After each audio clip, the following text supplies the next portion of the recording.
Are you guys sure this is the last Jacksonville Lynyrd Skynyrd concert? Come on, are you sure? Yeah, I mean, you know what? We wanted to play every place one more time. One more time. Yeah, so. And it just happened to work out this way, you know, it really did. Have you thought about the significance since you're Jacksonville's own and you're playing in Jacksonville for the last time? Does it give you goosebumps or anything? Yeah, it does, especially with all the news and the coverage. But you here, Tom? Tom Wills. And that's a it's big very deal. special, you know, it's real special. Yeah. But you know, we're gonna keep recording and doing like the Beatles. They quit touring, but they recorded. They did a show here and there. Yeah. We might do that, but we're not going to tour anymore. We've been touring our whole lives. You know, it's hard when you get older. We're only 18. How do we look? Yeah, I mean, look at him. You, me. But yeah, this is the last tour we'll be playing here. Yeah. It's very special. Very special, but we hadn't done it yet, Tom. So we're waiting to get all those goosebumps. This is, from what I've been able to learn, only the second time that Lynyrd Skynyrd has performed in this stadium. Back in the old Gator Bowl in 1976, you performed, raised money for Jimmy Carter. Yeah. You were 16 years old. Were you at the show? I was at the show. I sure was. Sure was. I was out there in the stands and waiting to see Skynyrd. So it was very, very awesome. You know, I hadn't thought about that, Tom. I hadn't thought about it. Now, whenever I'm on stage, I'm going to be like, wow. Remember Leslie West? There's a reason that I brought that out. Yeah. Because I wanted to talk with you about your childhood, because I was over in your house yesterday with Gene Odom walking around in that house. And you had 3 sisters and you had these 2 older brothers and you were the baby boy of the family. And I wanted to know, how'd that work for you? How'd that work? Look at him. Can't you tell? If we could tell you stories. We could tell you stories. You better not tell none. If we had time. You know, it was great. It was great. Very, you know, my dad built that whole place himself. I mean, whenever they first got it, it was just like a little 2-room shack, I guess you would say. And, you know, Daddy built onto it. And, you know, so it's pretty cool. It's pretty cool that the guys got it now as a historical thing. They can never tear it down. And so it's kind of cool. It really, really is. When Gary and your brother were out there becoming big rock stars and they were making a lot of money, and you were a teenager, you were going to high school over there on the west side, and your last name was... I really didn't go to high school though. But but you were a teenager hanging out and you had this last name, Van Zandt. Yeah. Did it cross your mind that, hey, Ronnie's going to shower us with all these riches and we're going to be moving to Ponte Vedra? Moving to Ponte Vedra. I'm a Middleburg boy. Sure. Now, you know what? He wrote a lot of great songs along with Gary and Alan and, you know, Ed King, late great Ed King, and, you know, Stevie Gaines at the end. It amazes me every night how to go out there and see what happens, you know, because there's 3 to 4 generations. Now we're working on 4 generations, you know, and it's a pretty cool thing. But you didn't think we're going to be rich? No, I never thought. We were rich, Tom. We were rich in family. We were rich in family. It was one of those things that when you got together and you were like a garage band, you just play your music, you want people to hear it and appreciate it, but you don't know where it's headed. Yeah. You know, it's like nobody ever knew that. Who would have thought we'd be here in September? You know what? That's rich. Money don't make you rich. Nah, Stuff like that and dreams coming true. That's when you're rich. I read that when you were 15, you wanted to be a drummer. Yeah. Well, when did you find out you could sing? I'm still finding out. Come on. I'm still learning every day. But no, you know what? I started out playing drums, and I still do. I like to play drums, you know. But I'm all the time doing this, you know. And but everybody was like, "Hey, your brothers are singers. You know, why aren't you doing that?" So I won a battle of bands over at Paula's Music, store here in town. And I got a little PA, and that was my first PA, and I started practicing then. And doing like everybody else with the records on, you know, the old turntables, singing along. And, Did you ever take any singing lessons or anything? No, no. I had to a little bit. The voice had throat surgery. He tried, but they kicked him right out. They kicked me out of there, no, too. you ain't got it. You know, all those people out there waiting to hear you guys tonight, they have this idea about rock stars, okay, that you guys have it made, you've got fame, you've got fortune, but, you know, I've gotten to know you, and I know you've been through... hell and high water. Yeah. The plane crash, Ronnie, other people on the plane. You've lost Billy. You've lost Alan. Leon. Okay, and now and Ed King. Ed King. And now earlier this year, you've lost a daughter. Yeah. How have you endured all of this? I think music has helped us get through it. You know what? I'm glad that I'm very busy right now, you know. And I think if you stay busy and you believe in God, Tom, you know, that's the most important thing right there. You know, He gets you through things. And when you lose a child, either you go one way or the other. And I've leaned, thank God for my pastor, Pastor P. Mike, over there at High Points Church in Middleburg. I go over there. She's with Jesus. Yeah. So, you know, you have to believe that. And I know one day I'll see her again, and I got her with me every day. That's her handwriting on me. Oh, so, wow. Yeah. So, but you know, did you have a burning bush experience, or has this been an educational experience with your faith? No, you know what? We've always believed in our Lord Jesus Christ. Our dad should have been a preacher.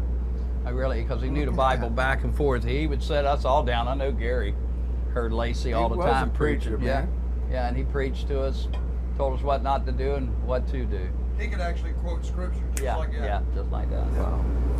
The pre-1977 Lynyrd Skynyrd, to put it mildly, had kind of a reputation for, shall we say, being rowdy. No. Yeah. In case you haven't read any of that stuff, okay? You guys don't have a reputation for being rowdy. What happened? What happened? Man, you know what? It was playing at the bars, NAS, Cecil Field, Mayport, all those places with sailors.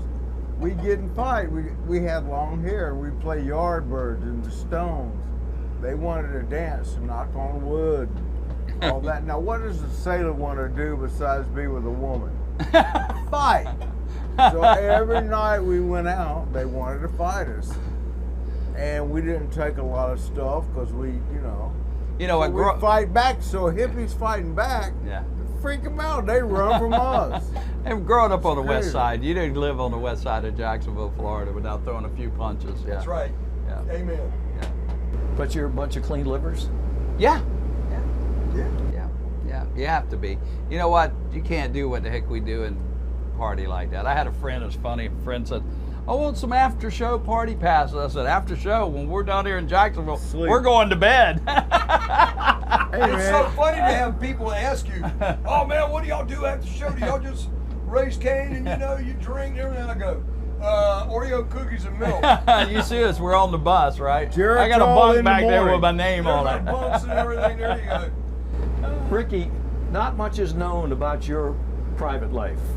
Right. Is there anything about your private life that you'd like to take this opportunity to make public? Man, that's a wrong question. You wouldn't want to know, man. No, you know what? I'm just thankful that, honestly, that I was able to experience this band twice, growing up, and when I came back to this band, it really felt natural for me to come back to this band, I grew up in this town. My heart was, when everything happened with this band, my heart was with them. Not a lot of people knew how I felt about it and what I felt. My granddaddy Shorty and my ma, they were the ones that told me exactly what happened, and it hurt them as much because they loved the guys. And you know what? My heart was with them. And I'll never forget when I rejoined the band, I said to Gary, I said, Gary asked me, he says, where were you, on that day? I said, well, I was right down the road from you guys in Columbia, South Carolina. And I always felt like maybe if I'd have been with the guys and I hadn't left, maybe I could have done something or said something. And Gary goes, he said this to me, we were in London. And he looked over at me and he says, it wasn't meant for you to be there then, it was meant for you to be here now. And that's been like 23 years ago, So here I am. But he's like a bad rash. He won't go away. You have 10 days off after tonight. Yeah, man. What are you going to do with your 10 days off? After tonight, it was going to be like winning the Super Bowl. We'll get the MVP. We're going to Disney. I'm going to Amelia Island. Are you? Yeah. I have a new grandchild I'm going to go see and play with, and my grandkids, and just take a week off. about you, Jimmy? I'm gonna do the same thing. I got two little grandboys and spend time with my wife and my other daughter Taylor and Kristen and Harmony and do that kind of stuff. That's what we do. That's My what daughter- we do. You know what? We've been blessed with being able to be a rock and roll band, and then go home and be daddy and grandpa and Yeah. whatever. And most people can't have two lives. Yeah. It's pretty cool. Yeah. It's hard to keep together, Yeah. but it's pretty cool. You know what? I man. think that's the good thing about Skynyrd. I mean, everybody who's ever been in here are common people. You know, we're just Yeah. common people, and sometimes we get on stage and play a lot. Hey, I want to say one thing. We love Jacksonville. Yes. We're from here, and tonight's a great honor for us to be here. Absolutely. And man, thank y'all all, not just you, but everybody involved, our management. I'm thinking Tom. Well, Tom, you did set it up, so you can take it. I just have one more question. After this is over, New Zealand, all Latin America, Yeah. okay, when the touring finally stops, what are you going to do? Probably go in the studio. We're gonna write some records and then go do the reunion tour. I mean, I think that everybody, once they stop doing, they still keep themselves involved in what they love to do. Yeah. Yeah. And so will we. Yeah. Except I get a lot more opportunity to go fishing. Yeah. Yeah, man. We're gonna take some time off for kids, grandkids, and No, I had fishing. a boat about, I don't know how many years ago, but I had it for 4 years. I took it out 4 times in 4 years because we were on the road. Might be time to buy another boat. Yeah. Actually, I think what we'll do, we write, whether you want to or not. If you're a writer, Yeah. it comes through. You want to write. So we've been writing some tunes, and Yeah. we might record a few albums like the Beatles did when they quit touring. You know, Right, we'll compared miss to- each other and go, Yeah. hey, meet at the lobby Yeah. of some hotel, showtime. Well, you know, one of the special things that I love too is where you're sitting right now. Is like at the end of the night, man, when the shows are over with, we're one family sitting here. Yeah. Yeah. And I think the one thing I was telling the guys not long ago, the one thing that I think that I'm gonna miss is those special nights Yeah. that when we finish, everybody's sitting right here, and I'm gonna miss that the most. We watch a lot of news. We've solved a lot of America's problems All of already, them. all of them. Oh, if they could get us on CNN or Fox, we'd solve it all. Yeah. We'll come to Channel 4 and tell you our policy. You guys are And great. you know what? You've been with us from the beginning. Yeah. Thank you, Tom. Yeah, thank you Yeah, so Tom, much. plane God bless crash. you. You got it.